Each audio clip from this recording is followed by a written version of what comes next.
So usually it's later in the season that we start hearing rumours about X, Y and Z. But then again, just a couple of races into last season, I was making a video basically saying, could Sebastian Vettel retire at the end of 2022? And that ended up happening. I mean, I'm not an oracle. I'm not special in any way whatsoever. We knew it was going to happen. But the rumours that have kicked off already concern F1's longest standing and most successful team in Ferrari. Reports have surfaced that there is a mass exodus about to or in the process of happening, and that has been kicked off due to Ferrari's underperformance in the last 12 months or so, and also rumoured to be due to the leadership style of the current CEO, Benedetto Vigna. Englishman butchers foreign pronunciation. More at 11. There's also been some rumblings of discontent at Maranello due to the fact that Charles Leclerc's car retired from that opening Bahrain Grand Prix. The car was lagging behind all race, but let's face it, that Red Bull is the class of the field. It just is. It is by far the best car, but someone will spin that to be me saying that Max is only winning because of the car, but if we're going to use F1 fan logic, then... But anyway, such is the YouTube comment away. But that said, Red Bull had a double non-finish at this same race last year, so it's not all that bad. There's still 130 races left to run. At least that's what it feels like. But that's where the difference lies. Red Bull got its arse in gear and fixed the problem with the car, something to do with the fuel system or something like that.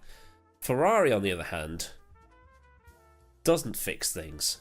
But while the rumours of a mass exodus are exactly that, rumours, what has been confirmed is that David Sanchez, who is the head of vehicle concept, has resigned and is likely to join McLaren. Laurent Mekies is also thought to be on the way out, linked with Alpine, the FIA and other teams.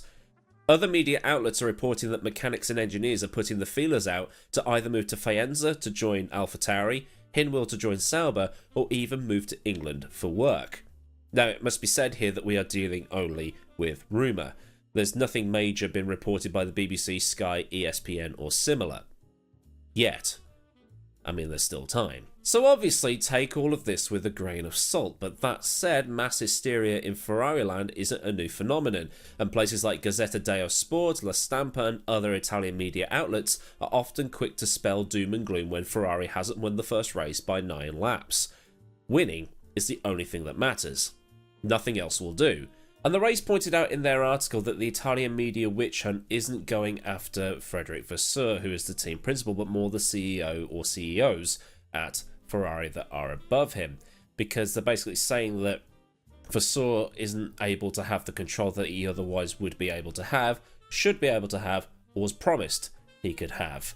There's still too many people above him pulling the strings and telling him what to do instead of letting him get on with it, if that makes any sense. And allowing the team principal at Ferrari to do what Vasseur wants to do is something that Ferrari has done before, with great success.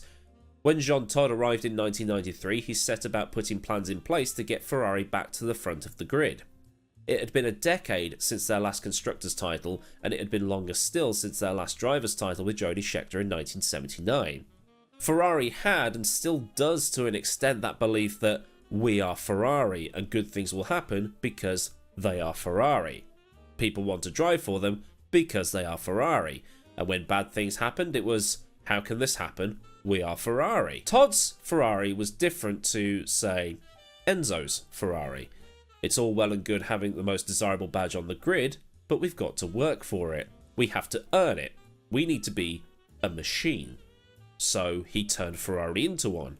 The pit crew that was the joke of the pit lane was drilled to almost military precision by Nigel Stepney, and later on, the arrivals of Byrne, Brawn, and of course, Schumacher. But not only did Todd create that well-oiled machine, he was able to use some of that badge power to create something non-Ferrari fans loved to hate. He managed to make sure that Ferrari got more money due to them being the longest standing team, managed to make the FIA believe that F1 needed the red cars more than the red cars needed the sport, even if they need each other, and when it was the tyre war between Michelin and Bridgestone made custom tyres specific for those Ferraris. And the penalties, more often than not, went in their favour, resulting in the likes of Juan Pablo Montoya, Ron Dennis and others saying that FIA stood for Ferrari International Assistance. So as a result, Jean Todt's Ferrari became the racing equivalent of Alex Ferguson's Manchester United. Dominant, feared, powerful, and more often than not, got their own way. I mean, how many penalties were given against Manchester United at Old Trafford in that time? The referees were supposed to be in his back pocket, stuff like that. But the difference was, Luca de Montezemolo just let Todd get on with it. Probably because he was winning. And that's what Vasseur needs, really. He needs to be able to do what he knows he can do, and that's run a Formula 1 team.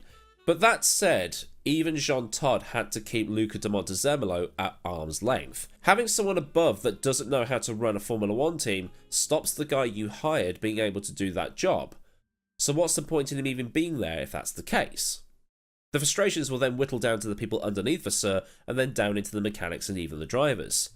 Ferrari just needs to drop the politics and just let the guy get on with it.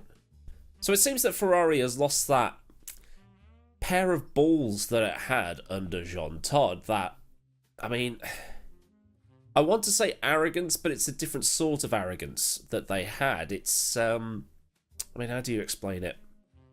Yeah. Ferrari now is that guy that you went to school with who was the mutt's nuts, but his best years are all behind him and he only ever wants to talk about how great it was back in the day when he was 15 or 16 and everybody liked him. The Jean Todt Ferrari back in the 2000s was the school bully that walked into the room and just punched the nearest kid it could find just to assert its dominance. That's not a good analogy, is it? But is it really crisis time at Ferrari? I mean, they did have a good car in 2017 and in 2018, and they messed it up. They had a good car last year, and they messed it up. But at the same time, you've got a Red Bull and Verstappen that are the class of the field.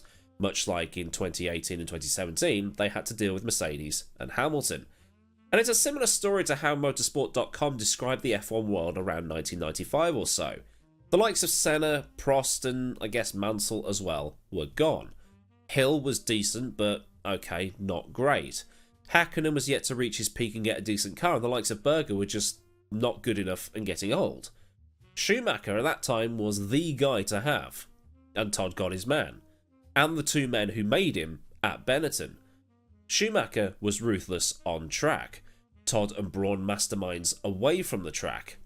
Now, does Leclerc have it in him to be that same ruthless driver that Verstappen can be? Does he need to really become a panto villain rather than one of the darlings of the paddock?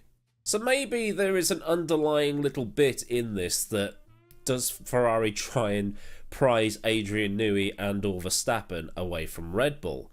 I mean, an Adrian Newey designed Ferrari, that would be cool to see before he retires, wouldn't it? I mean, they could even give him his own John Barnard-style office in London. I mean, there's also you got to consider the fact that Ferrari politics might get in the way and hold Newey back and all of that stuff. But the question does remain, does Leclerc have it in him to be that ruthless driver that Verstappen currently is, to drag Ferrari up along with Vasseur, who is actually a good friend of Leclerc's? I mean, answers on a postcard, please. Well, you know, down in the comments. And while scrolling down to leave a comment, do like the video if you did enjoy the video, and subscribe with the Stefan bell on so you never miss out on anything I do around here. Massive thanks to the folk at Patreon for the continued support, and if you wish to help out with keeping things running, a link to my Patreon, my F1 Store affiliate, Discords and socials are all in the description box for you. Well, there's super thanks as well if you just want to make this coffee cup magically refill itself. So until next time, I've been AdmiralLaWind, have a great day wherever you are, and I'll see you all soon for another video. Goodbye.